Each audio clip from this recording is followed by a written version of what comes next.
Assalamu alaikum wa rahmatullahi ta'ala wa barakatuh. La vidéo que vous allez voir est en plusieurs parties. Donc ne vous arrêtez surtout pas à la fin de la première partie, hein, c'est-à-dire quand ça a l'air d'être fini. Parce que comme dans beaucoup de mes vidéos, je rajoute des compléments et des précisions. Et j'explique même pourquoi je procède ainsi. Donc pourquoi dans la plupart de mes vidéos il y a des rajouts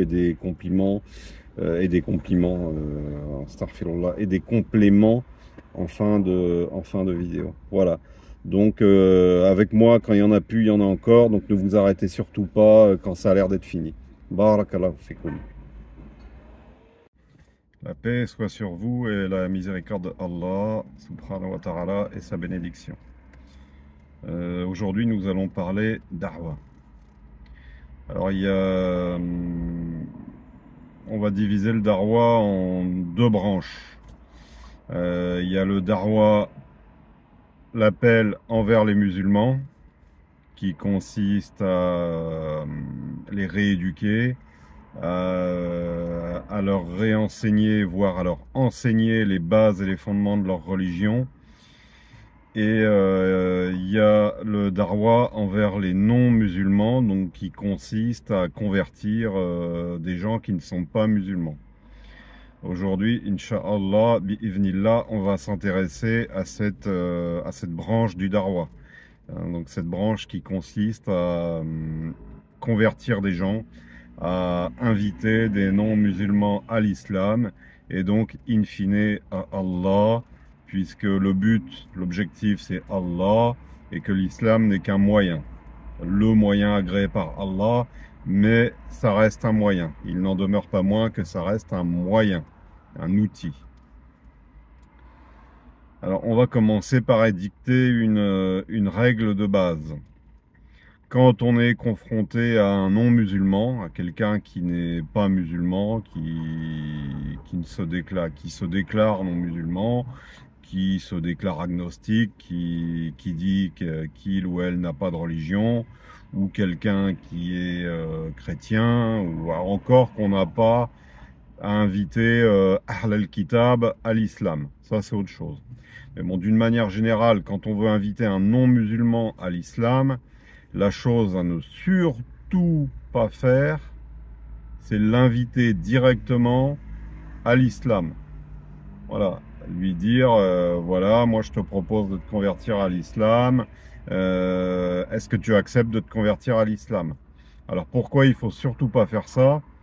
Parce que tu t'exposes de la part de cette personne à un refus catégorique, cash, clair et net. La personne va te dire non merci, c'est sympa, mais j'ai ce qu'il me faut. Voilà. Et ça, c'est catastrophique, non pas pour toi, c'est catastrophique pour la personne. Pourquoi?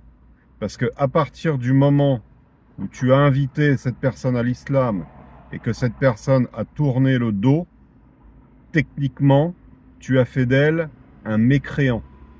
Le mécréant, par définition, c'est celui qu'on a invité à l'islam et qui a refusé, qui a tourné le dos.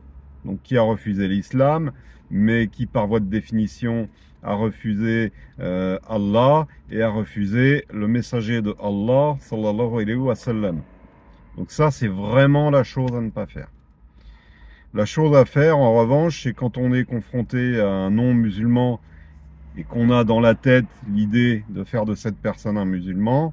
Alors la toute première des choses à faire, c'est... alors j'allais dire la toute première des choses à faire, mais non, en fait, déjà il faut faire les causes, as-sabab. Donc quelle cause on va faire auprès de cette personne? Le but, l'idée, ça va être d'inviter cette personne à méditer, à réfléchir. C'est créer en elle une réflexion, un doute. Pourquoi un doute? Parce que cette personne est déjà ancrée dans une certitude. Elle a la certitude que y a pas de Dieu, ou que Allah n'est pas le Dieu unique. Voilà, c'est une personne qui a des certitudes. L'idée, c'est de ébranler ces certitudes, de semer le doute, de l'inviter à réfléchir.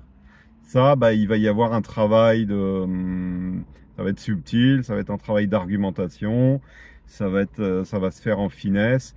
Mais voilà, surtout pas rentrer dedans. Surtout pas rentrer dedans. L'idée, par ces causes, par cette incitation à la méditation, j'ai perdu le fil. Allahumma salli ala sayyidina Muhammad. Donc l'idée par cette cause d'inviter les gens à méditer, à réfléchir. Je reviens, Inch'Allah, j'ai perdu le fil. Donc l'idée par cette cause d'inviter les gens à réfléchir, à méditer, ça va être de la préparer, de préparer son cœur. Comme quand tu veux cultiver un terrain, bah tu vas pas cultiver un terrain en friche. Tu le prépares, tu le laboures, tu retournes la terre autant de fois qu'il faut, etc., etc. Je suis pas expert en agriculture, mais n'importe quel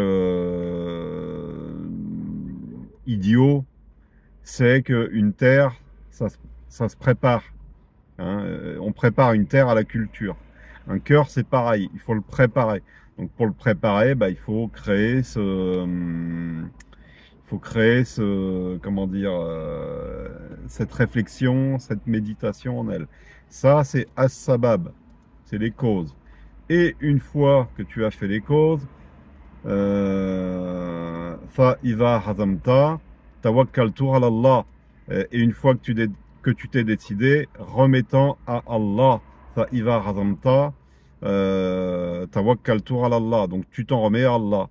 Donc après, bah, tu fais tes causes, tu fais as-sabab, et après tu te tournes vers Allah et tu invoques Allah. Oh Allah, guide cette personne. Parce que innaka la tahdi man ahbabta walakinna Allah yahdi man yasha'u wa huwa a'lamu bil muhtadin.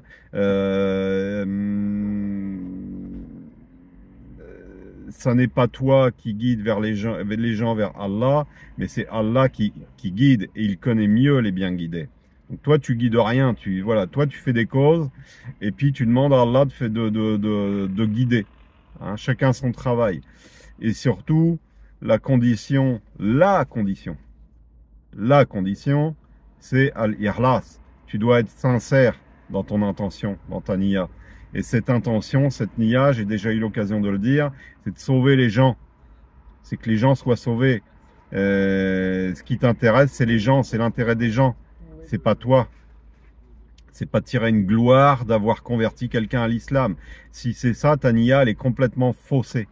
Et ça, il y a de grandes chances pour que ça n'aboutisse pas. Donc, tu dois avoir une niya sincère, de guider les gens, de sauver les gens, pour eux, pas pour toi. Une fois que tu as cette niya, tu fais as-sabab, tu fais les causes, tu discutes avec la personne, tu crées le doute en elle par rapport à ses certitudes, tu ébranles ses certitudes. Et une fois que tu as fait ce travail, tu invoques Allah. Et il va arriver un moment, donc si tu es sincère et que si tu as fait les causes proprement, tu vas sentir que, Inch'Allah, il va arriver un moment où la personne sera prête, où elle sera ouverte à l'invitation. Donc là, et seulement là, tu invites la personne à prononcer la shahada. Ashhadu an la ilaha illallah wa ashhadu anna Muhammadan Rasulullah. Et là, si le processus en amont a bien été fait, il y a de fortes probabilités pour que la personne ne refuse pas et ne tourne pas le dos. Mais ne jamais inviter directement parce que tu t'exposes à ce que la personne refuse et tourne le dos. Et ça, c'est grave pour la personne. Donc, c'est de la miséricorde. C'est rahma. Tu n'invites pas une personne à l'islam, à Allah, subhanahu wa ta'ala, et au messager d'Allah, sallallahu alayhi wa sallam, sans l'avoir préparé, sans avoir fait les causes, sans avoir invoqué Allah pour la guidance. Voilà, c'est succinct, c'est les grandes lignes, mais ça doit poser la trame de la manière de faire quand on veut que quelqu'un devienne musulman. Barakallahu fikum wa jazakumullahu khayran. Subhana rabbika rabbil izzati amma yasifun wa salamun ala al-mursalin walhamdulillahi rabbil alamin. Assalamu alaykum wa rahmatullahi ta'ala wa barakatuh. Alors quelques petites modifications, je viendrai écouter ma vidéo. Alors il ne vous a pas échappé que je faisais souvent des modifications en fin de vidéo. En fait, c'est que mes vidéos ne sont pas préparées. C'est du one shot, c'est spontané, c'est selon l'inspiration. Donc il y a tous les risques que ça implique, hein, des risques que des fois on savonne, on a des trous de mémoire, ou voilà. Donc là, dans la vidéo en question, en l'occurrence, j'ai voulu citer un verset, j'ai mal versé, vous voyez, j'ai mal cité le verset. Il faut savoir que d'une manière générale, je suis quelqu'un d'extrêmement distrait. Donc des bourdes et puis des gaffes, je suis le champion du monde toute catégorie. Hein, donc là j'ai voulu citer un verset et puis je l'ai mal cité. Donc j'en demande pardon à Allah, astaghfirullah, et on va rétablir la bonne récitation. Donc fa iva razamta. Vous voyez, même là je l'oublie. Quand ça veut pas, je reviens. Donc on reprend et on va citer le verset complet. Donc Fabima rahmatin minallahi lintalahum walau kunta fazzan ghalizal qalbi la infaddu min hawlika fa'fu anhum wastaghfir lahum wa shawirhum fil amr fa idha hazamta fatawakkal 'ala Allah innallaha yuhibbul mutawakkilin. Donc c'est par quelques miséricordes de la part de Allah que tu as été si doux envers eux. Fabima rahmatin minallahi lintalahum walau kunta fazzan ghalizal qalbi la infaddu min hawlika. Mais si tu étais rude au cœur dur, ils se seraient enfuis de ton entourage. Farfu anhum wastaghfir lahum. Pardonne-leur donc et implore pour eux le pardon de Allah. Wa shawirhum fil amr. Et consulte-les à propos des affaires. Fa idha hazamta fatawakkal 'ala Allah. Innallaha yuhibbul mutawakkilin. Et quand tu t'es décidé, remettant à Allah, Innallaha yuhibbul mutawakkilin, certes, Allah aime ceux qui s'en remettent à lui. Donc l'extrait du verset que je voulais citer, c'est Fa idha hazamta, fa tawakkal 'ala Allah. Voilà, quand tu t'es décidé, remettant à Allah. Donc ça, c'est une chose. Après, en tout début de vidéo, donc j'ai parlé des deux grandes orientations du Darwa. Donc convertir, essayer, enfin avoir l'intention de convertir des non-musulmans.